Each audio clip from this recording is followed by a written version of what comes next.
Public health bureaucrats operated more like dictators than scientists during the pandemic, sealing themselves off from credible outside criticism. Consider, for instance, the treatment of scientific dissidents outside the government who contradicted public health dogma. In the earliest days of the pandemic, public health bureaucrats organized a cover-up of the hypothesis that COVID emerged as a result of a laboratory leak, calling scientists who proposed the idea conspiracy theorists. Only recently have official bodies started to admit the hypothesis is plausible and maybe even true, and certainly not a conspiracy. Where do the scientists whose careers were destroyed advancing the idea go to get their reputations back?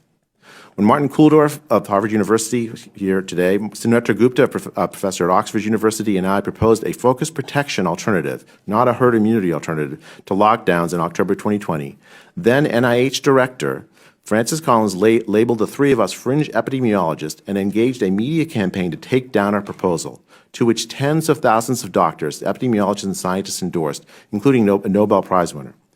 Under the banner of combating misinformation, government health agencies use their power to collaborate with social media companies to control the public conversation about science, COVID science, and policy.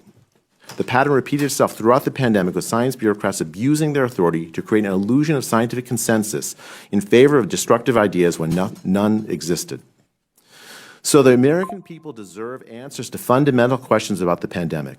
On what empirical basis were schools closed? Did public health decision makers consider the harms of their policies as thoroughly as their putative benefits?